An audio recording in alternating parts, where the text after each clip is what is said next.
natin, hindi ito si Gerald Kuching. Kung hindi itong nakita dyan sa Coron, yung nakikita nyo na yan ay si RJ Silverio Felipe. 48 years old dyan, ano? Nitibo ng Kaluya Antique. Tinaga din yan. Saliig din. No? Kaya itong pamilya Kuching kahapon nagdududa na baka ito yung kapatid nila. Kasi sa likod yung tama eh.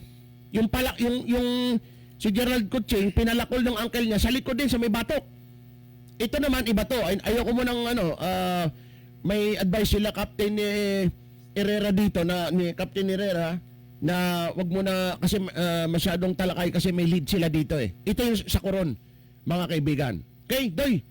Tawagan tayo ha. At maraming salamat sa inyo. Kami nakikiramay. Although hindi pa nga natin nakikita yung bangkay ng kapatid mo kasi hinahanap pa natin. Ha? Sige. Salamat. Chat lang pag may mga pagbabago ha. Sige po, sir. Okay, si Dodoy, kung tawagin Dodoy Kuching, kapatid ni Gerald Kuching. Mga kaibigan, delikado tong taon na to. Kung meron lang pwedeng shoot to kill. Wala naman tayong shoot to kill order ngayon eh. Di ba mga kaibigan? Basta't ang sabi ni balik mo yung picture mga kaibigan, yung kabanderang Bon. Ang sabi lang ni Captain Victor Paulino,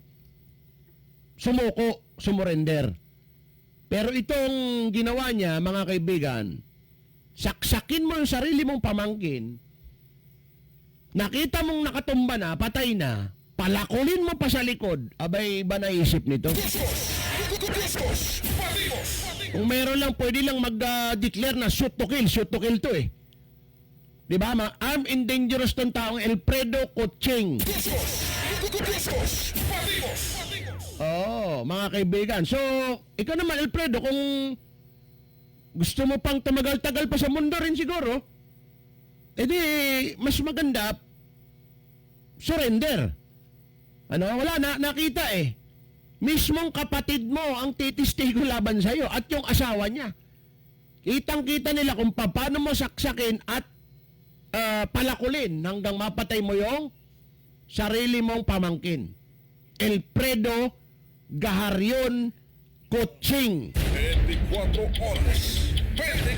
oras nagbabantay, nagdadaliksik sa mga kaganapan sa buong lalawigan sa bansa at sa ibayang dagat. Patikos sa programa sa radyo. O, yan po yung kalinawan ng mga insidenteng nangyari ha. Okay? Dalawa ito, no? Dalawang yung isa nakita na sa may bahagi po ng Coron.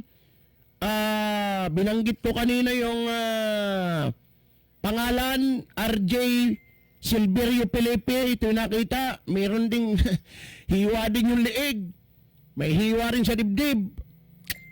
Mga kaibigan, no? Base doon sa post-mortem examination, mga kaibigan, na ginawa po ng mga otoridad natin dyan sa Coron District Hospital. Hindi ito si Gerald Kuching. Kung hindi, si RJ Silverio Felipe na may, yun nga, hiwa din yung liig sa likod, may hiwa sa may dibdib. Si Gerald, ang inahanap ngayon, Gerald Kuching. Mga kaibigan, at sinaksak, pinalakol pa sa likod, sa batok, banda ng kanyang uncle na si Alfredo Kuching. Andali po lamang, babalik kami pagkatapos sa ilang paalala.